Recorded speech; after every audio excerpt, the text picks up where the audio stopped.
Bueno, buenos días a todos. Primero que nada quiero agradecer nuevamente la invitación que la Cámara de Practicaje de la República Argentina nos hace para participar en un nuevo Congreso de Practicaje de la República Argentina. Y bueno, en esta ocasión, aparte de estar presentes ahí, queríamos hacer un aporte relacionado a la cercana celebración del 50 aniversario de la firma del Tratado del Río de la Plata. Allá por los fines de 60 y principios de los 70, nuestros países realizaron una serie de obras y de acuerdos que fueron fundamentales no solo para la unión de nuestros pueblos, sino también para ordenar reglamentariamente algunos ámbitos que estaban un poco desordenados. Este es el caso. Las obras que se hicieron fueron la represa de Salto Grande, los puentes General San Martín y General Artigas, el Estatuto del Río Uruguay y el Tratado del Río de la Plata. El Tratado del Río de la Plata vino a ordenar más de un siglo de controversias entre los países en relación a los límites. Luego de muchas negociaciones, finalmente en noviembre de 1973 se firma el tratado.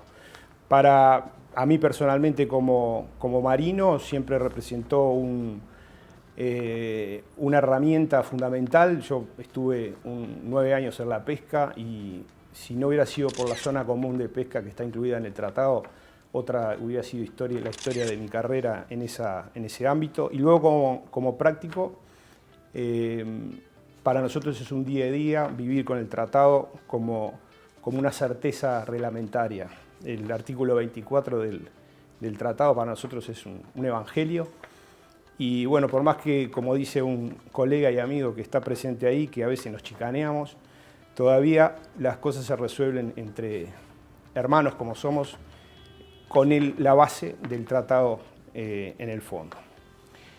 Y bueno, ¿quién mejor para explicar todo el proceso y cómo fueron las negociaciones que uno de los que participó en dichas negociaciones? Fue uno de los principales negociadores y redactores del tratado. Nos estamos refiriendo al doctor Edison González Lapeire, que hoy nos hace el honor, y bueno, para nosotros es un orgullo, no solo que esté en nuestra casa hoy, acá en la Ciudad Vieja de Montevideo, sino que poder presentarles a ustedes una presentación de él en relación a los antecedentes y cómo fue el proceso de la firma del tratado.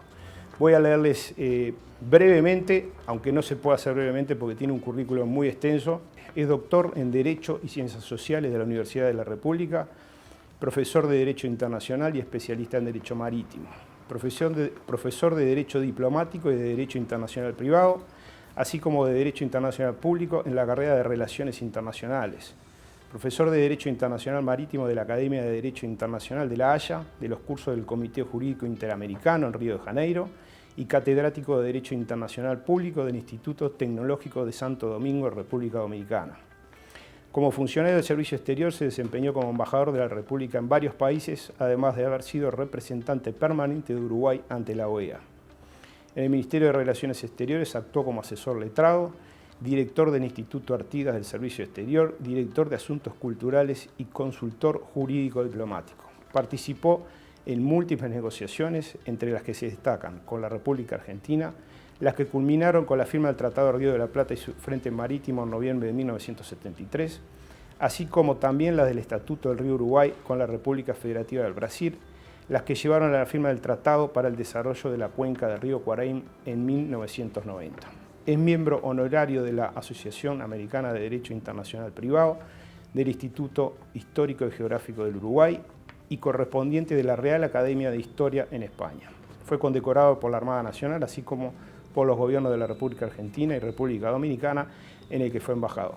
Es autor de más de 200 publicaciones sobre temas limítrofes, marítimos, fluviales y portuarios, así como expositor en múltiples foros internacionales. Los voy a dejar ahora entonces con el doctor González Lapeire. Espero que lo disfruten y nuevamente un saludo para todos por ahí.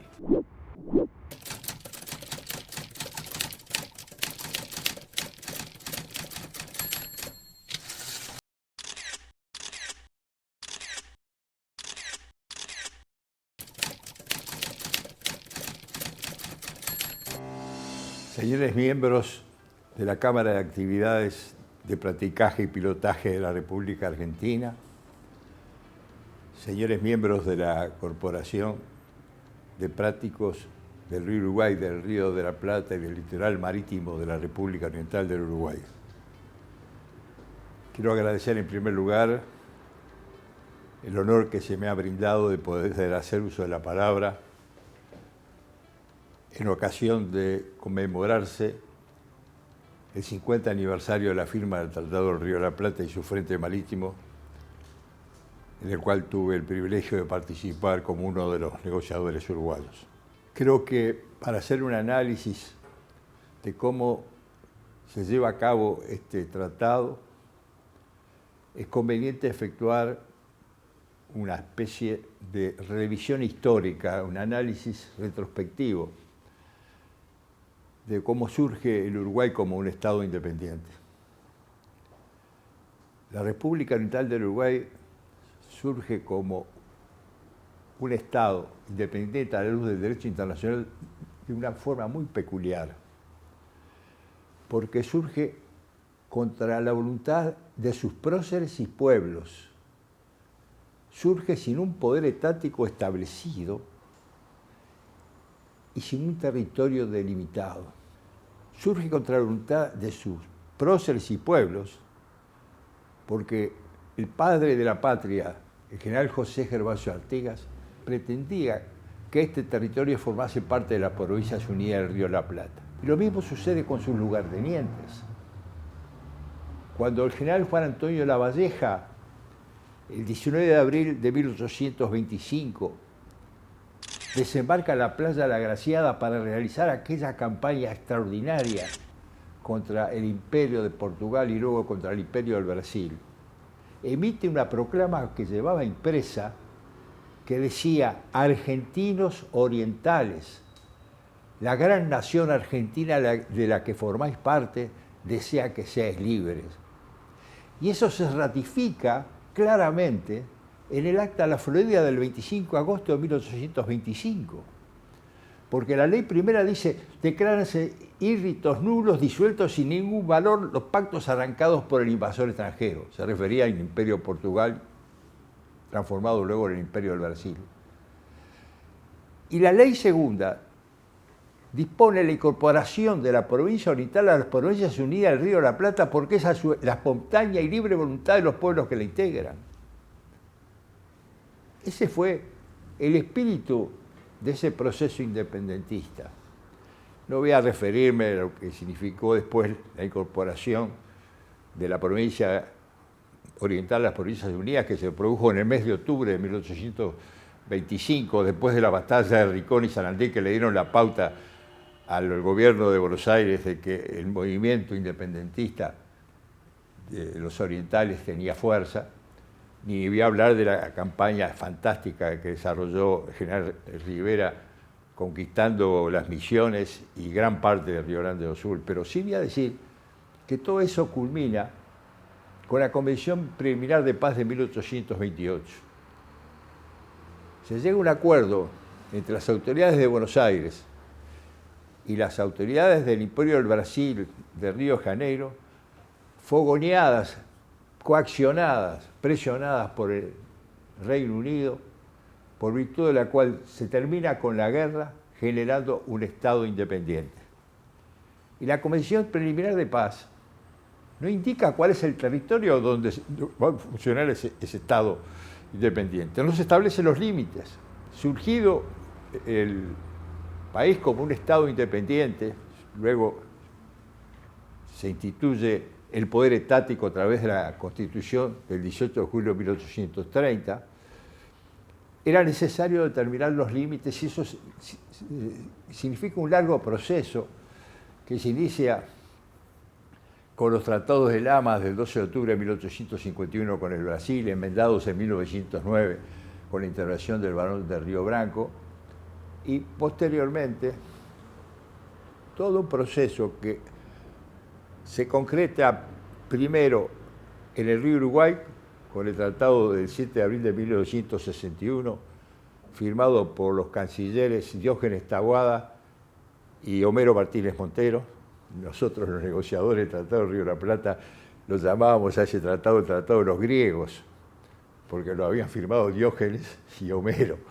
En este tratado se resuelve el tema limítrofe en el río Uruguay y luego la gran problemática que era muy difícil de solucionar, que tenía que ver con el Río de la Plata. A lo largo del tiempo existieron controversias de distinta naturaleza con respecto al Río de la Plata. Pero basta mencionar que en los años 1908, 1909, el conflicto había alcanzado una enorme tensión. La Armada Argentina hizo maniobras frente a las playas de Montevideo en tono amenazante y una manifestación de montevideanos por 18 de julio vociferando insultos contra la Argentina y tirando piedras contra la sede de la misión de ese país. ¿Qué había pasado? El canciller Estanislao Ceballos había insistido en la tesis de la costa seca, afirmando que la Comisión Preliminar de Paz no establecía derechos jurisdiccionales sobre el Río de la Plata y que, por ende, los orientales, cuando dejábamos de hacer pie en las plazas de Montevideo o en cualquier otro lugar de costa sobre el Río de la Plata, pasábamos a estar bajo la jurisdicción de Argentina. Ese era el clima que regía a principios del siglo XX, un clima de tensión, de irritación entre los dos países hermanos. Y ahí surge una personalidad extraordinaria de la política del Río de la Plata, que fue Roque Sáenz Peña. Había sido embajador en el Uruguay y había sido el delegado argentino a la primera conferencia de Derecho Internacional Privado que tuvo lugar en Montevideo en los años 1888 y 1889. Juntamente con Gonzalo Ramírez, había sido de las personalidades más importantes de ese congreso, que fue un congreso de sabios, de una enorme trascendencia a nivel del derecho internacional. Y obviamente él se sentía muy unido al Uruguay, a tal punto que en determinado momento dijo que argentinos y orientales éramos una misma familia sentada sobre dos soberanías. En ese escenario de confrontación, Sáenz Peña le pide al canciller de la época, que era Vitorino de la Plaza, que le dé la oportunidad de viajar a Montevideo para resolver el conflicto que alcanzaba cada día mayor presión. Vitorino de la Plaza lo autoriza, se traslada a Montevideo y se reúne con su amigo Gonzalo Ramírez, que estaba muy enfermo. Y en enero de 1910 se firma el protocolo Ramírez-Sáenz Peña, que estableció una forma de statu quo en el Río de la Plata, porque permitió pacificar el clima de fricción que en ese momento existía y permitir una convivencia pacífica y, diría, ordenada, hasta que entra en vigencia el Tratado del Río de la Plata el 12 de febrero de 1974, cuando se efectuó el canje de ratificaciones de ese tratado en la sede de Olivos de la Presidencia de la República Argentina. En ese periodo de 1910 a 1973, 1974, existen diversos esfuerzos tratando de lograr una solución a las diferencias en materia de límite con la República Argentina. Y la controversia, las soluciones estaban planteadas de una forma muy lineal. La Argentina quería que el límite estuviese fijado por los canales, por el Talbec, el canal más profundo. Y el Uruguay sostenía el criterio de la línea media.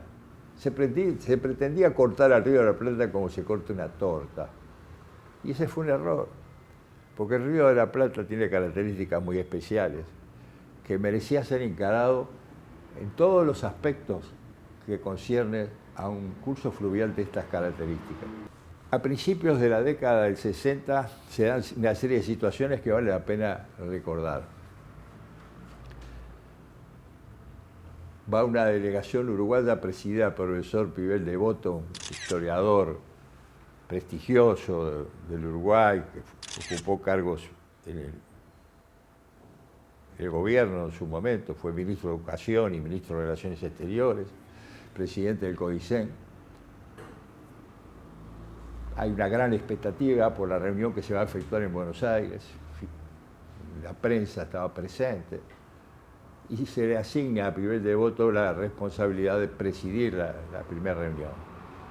Y Pivel Devoto dice, vamos a iniciar estos trabajos para limitar las jurisdicciones en el Río de la Plata, partiendo de la premisa de que la isla de Martín García es uruguaya. La delegación argentina se levantó y se fue.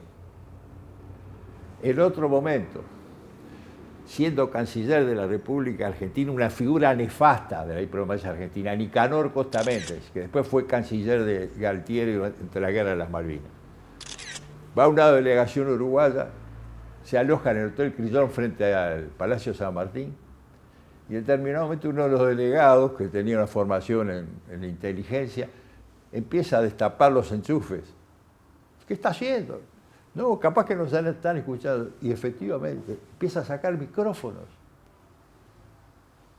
El Diario de la Noche de Montevideo dijo, más que un crimen, una estupidez. Porque obviamente la delegación se retiró de inmediato cuando vio que lo estaban espiando. Pero en esa misma época, en enero de 1969, se produce otra situación. Había surgido a 800 metros de la isla Martín García un islote. Es una zona de gran arrastre de sedimentos y se fueron depositando y generando un pequeño islote que tendría 3 o 4 hectáreas de superficie en ese momento. El tema se debate en nuestro país a instancias de un gran jurista uruguayo que fue Eduardo Jiménez de Arechaga. Se reivindica la soberanía sobre ese pequeño territorio insular y se le denomina a Timoteo Domínguez, que fue el último comandante oriental que ocupó la isla Martín García. En esas circunstancias viene desde el río Uruguay navegando el ROU Salto, al mando del capitán de corbeta Rodolfo Croci.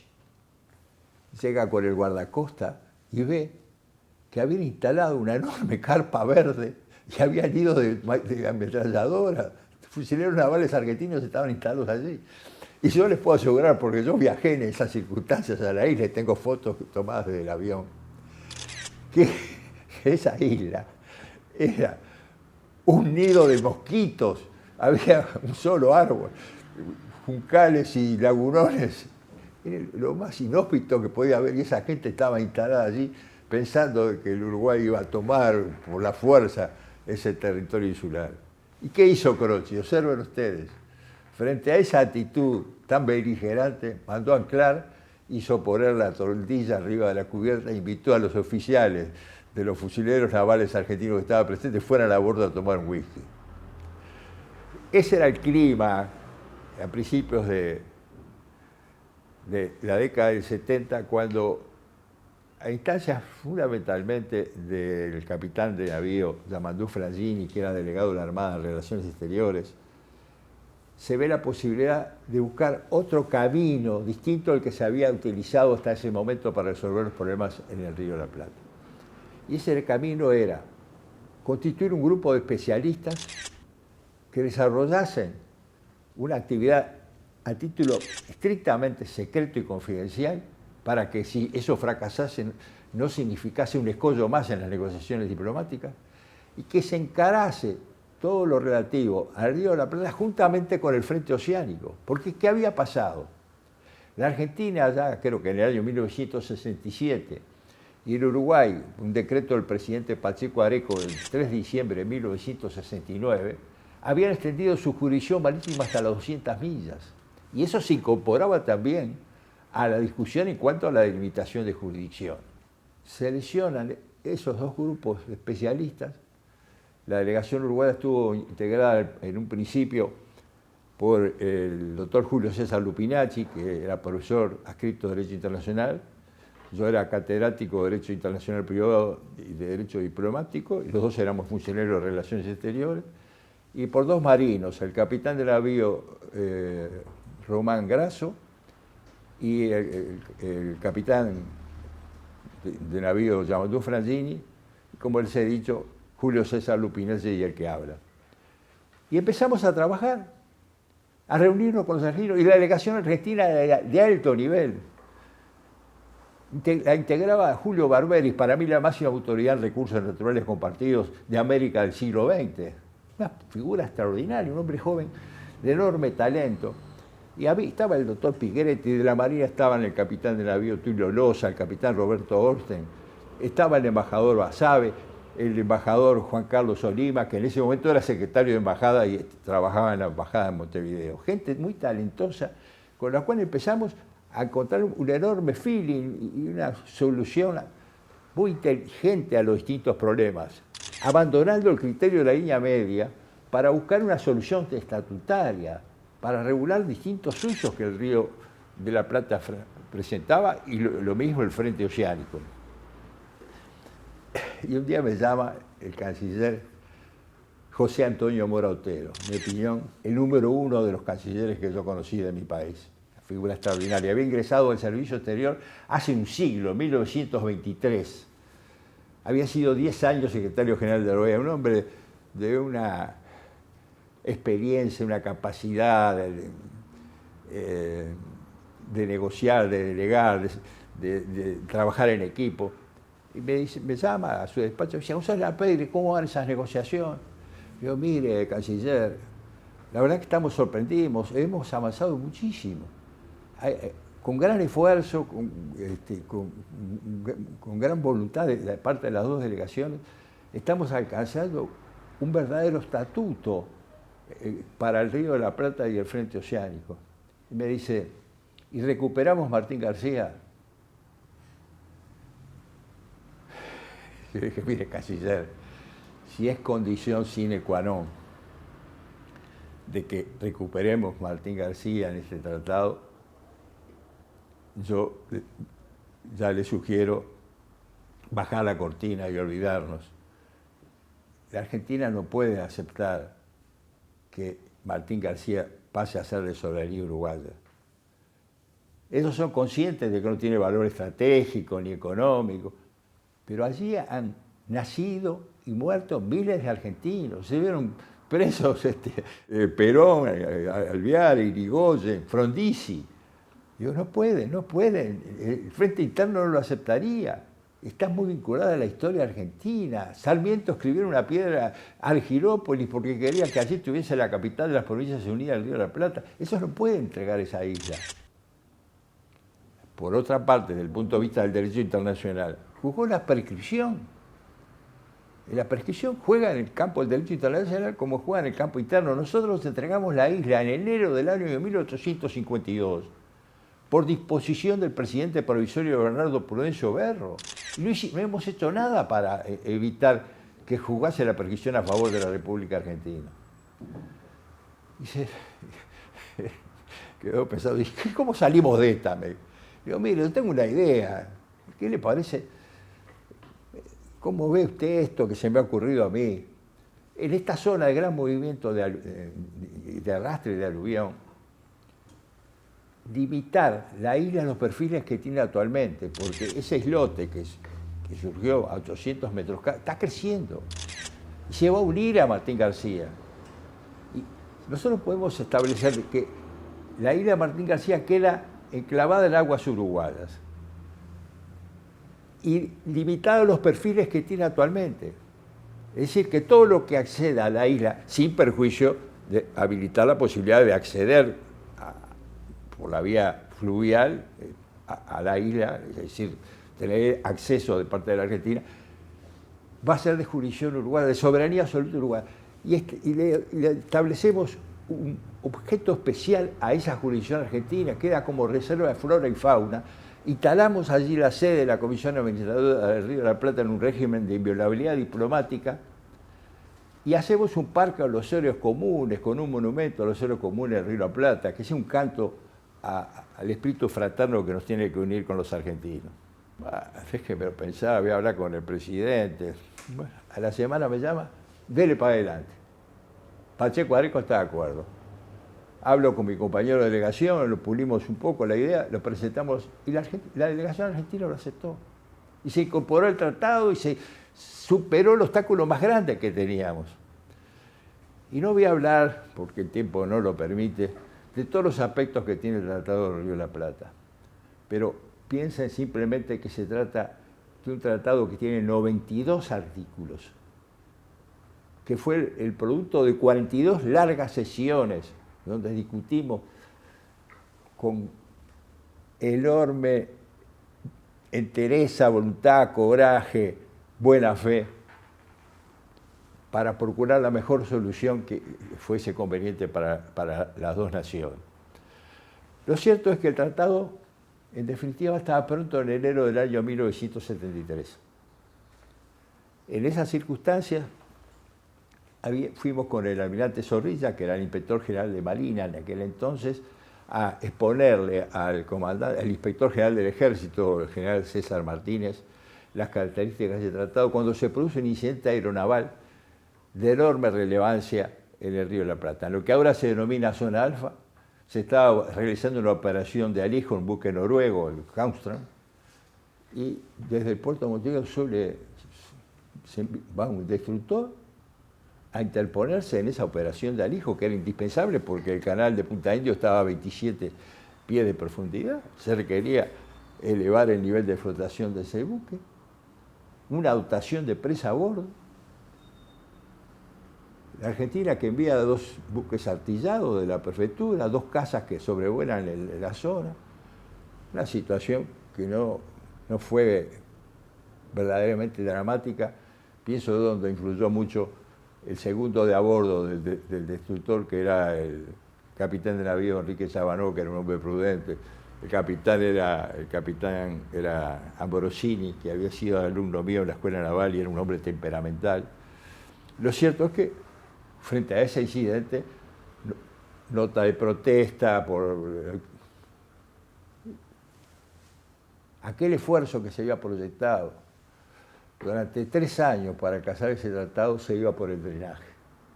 No podía, en ese clima de confrontación, no podía hablarse de que podía prosperar una aprobación de ese tratado. Lo cierto es que en julio de 1973 yo estaba participando, era relator de la Comisión Especial de Naciones Unidas en materia de terrorismo, cuando me llega la orden de trasladarme de inmediato a Buenos Aires. Tenía que estar a las 11 de la mañana del día siguiente en el Palacio San Martín, la sede de la Cancillería Argentina. Obviamente no me quedó otra cosa que obedecer las directivas que me habían impartido. Y cuando llego al Salón Verde del Palacio San Martín, me encuentro con mis compañeros de delegación y con los argentinos. ¿Qué había pasado?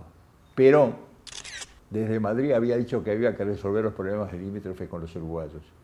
Y le había encomendado a una persona de su confianza, que era el embajador Guillermo de la Plaza, un hombre muy unido al Uruguay, casado con una uruguaya, luego fue embajador en nuestro país, que examinase cuál era la situación de las negociaciones que sobre el Río de la Plata y el Frente Oceánico se habían llevado a cabo. Nos reunimos, le explicamos cómo eran las características, le gustó, tuvo una reserva, pidió reunirnos nuevamente, lo hicimos un par de semanas después en Punta del Este, y quedó acordado el tratado. Y bueno, acá fue necesario superar, ya estábamos dentro de un régimen de facto, hubo gente que estaba en contra de ese tratado, pero privó la mesura y la inteligencia y la sensatez, quedó todo pronto para su firma, y el 19 de noviembre de 1973 se traslada a Montevideo el presidente de la Nación Argentina, Teniente General Juan Domingo Perón. Era un día de verano y la gente, la Rambla y en otros lugares, aplaudiendo a Perón. Personalmente, que había estado en contra de Perón en la década del 50 como buen estudiante, por las medidas que Perón había adoptado contra el Uruguay, que restringían incluso la posibilidad de ir a la Argentina con un sistema de visas y cosas por el estilo, quedé sorprendido. Bueno, yo era uno de los que estaba presentes en el acto que se efectúa en el Palacio Esteves, la antigua casa de gobierno del Uruguay. Éramos 100 los que estábamos allí. Y Perón hizo un discurso propio de su condición de caudillo. En determinado momento deja de leer el papel que tenía, se saca los lentes y dice, y ahora el gran pueblo oriental es el abrazo fraterno de este argentino que también se siente uruguayo. Y la gente en la Plaza Independencia de Uruguay, Perón, un solo corazón, una cosa impresionante. Lo cierto es que en determinado momento termina el acto y el presidente Bordaberry lo acompaña a presentar a algunas personas. Una de las que me presentó fui yo. En ese momento, Bordaberry se le iba a presentar al embajador González Lapeyre, uno de los redactores del tratado por nuestro país. Me dio la mano, me miró a los ojos y me hipnotizó. Dejé de sentir el murmullo de la gente, el tintineo de las copas. Solamente las palabras de él. Quería tratar de emular. Dice, lo que importa de este tratado no son sus normas, no son sus disposiciones, es el espíritu fraterno que lo ha inspirado y que deberá seguir inspirando las relaciones entre los pueblos del Plata. A lo largo de mi vida diplomática he conocido mucha gente importante. Nadie con el poder carismático del teniente general Juan Domingo Perón. Y no estoy haciendo para nada una apología desde el punto de vista de su trayectoria política. Estoy hablando del hombre, del caudillo, del dirigente, del político y de una condición carismática que en lo que a mí concierne no pude encontrar en nadie más a lo largo de mi larga vida. Se firma el tratado. Yo había estado 3 años viviendo exclusivamente para eso, restringiendo mis ingresos porque vivía para el tratado. Dependía solamente del sueldo de Relaciones Exteriores. Y el profesor Pibel Devoto, frente a una publicación que realizamos con el doctor Lupinacci y el doctor Vieira, que era también profesor de Derecho Internacional, sobre las características del tratado, publica en el semanario Marcha una nota calificándome de traidor a la patria, de argentinófilo. Me estaban calificando dentro de un régimen militar como traidor a la patria. Y daba toda una serie de argumentos dirigidos a establecer que se ha entregado indebidamente la isla Martín García a la República Argentina.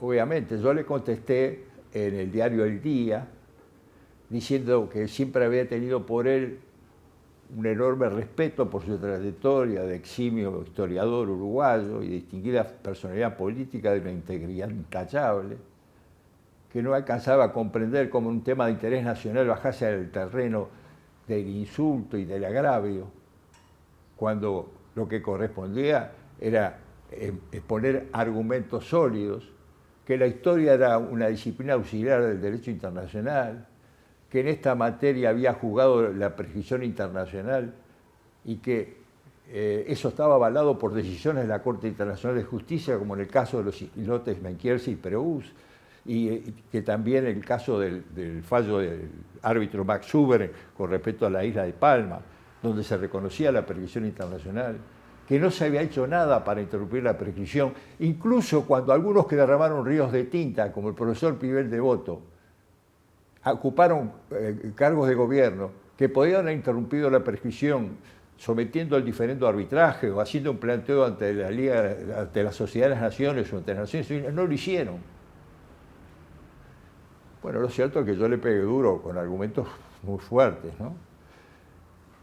Tuvimos ahí un canje de notas, después él publicó un librillo, réplica al doctor González Lapeyre, y yo en este librito transcribo las notas de respuesta mías a los planteos de Pibel Devoto para que por lo menos quedase algún documento que indicase que yo no me había quedado callado frente a los agravios que Pibel Devoto había hecho recaer sobre mi persona. Pero lo interesante de todo esto, que pasa el tiempo es un gentilhombre, pone las cosas en perspectivas, el tratado ha dado sus frutos, han transcurrido 50 años donde todos los problemas se fueron resolviendo por la vía de la conciliación y el acuerdo, se han hecho cosas muy trascendentes como el dragado de los canales de Martín García. Y abro un paréntesis, el que propuso el dragado de los canales de Martín García en forma común de ambos países fue el que habla en una propuesta del 30 de julio del año 1990. Lo cierto es que en ese periodo, en esa época,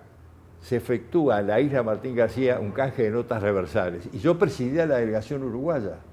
La sede de la comisión está instalada y estaba en el año 1990 en la isla Martín García. Llega el avión con el canciller argentino, que era Domingo Cavallo, la delegación argentina lo acompaña hasta la sede de la Comisión del Río de la Plata, que está a 200 metros. Yo quedo esperando que llegue el canciller Grossespiel con su comitiva. Llega el avión de la Fuerza Aérea Uruguaya con el canciller y la comitiva, yo lo saludo.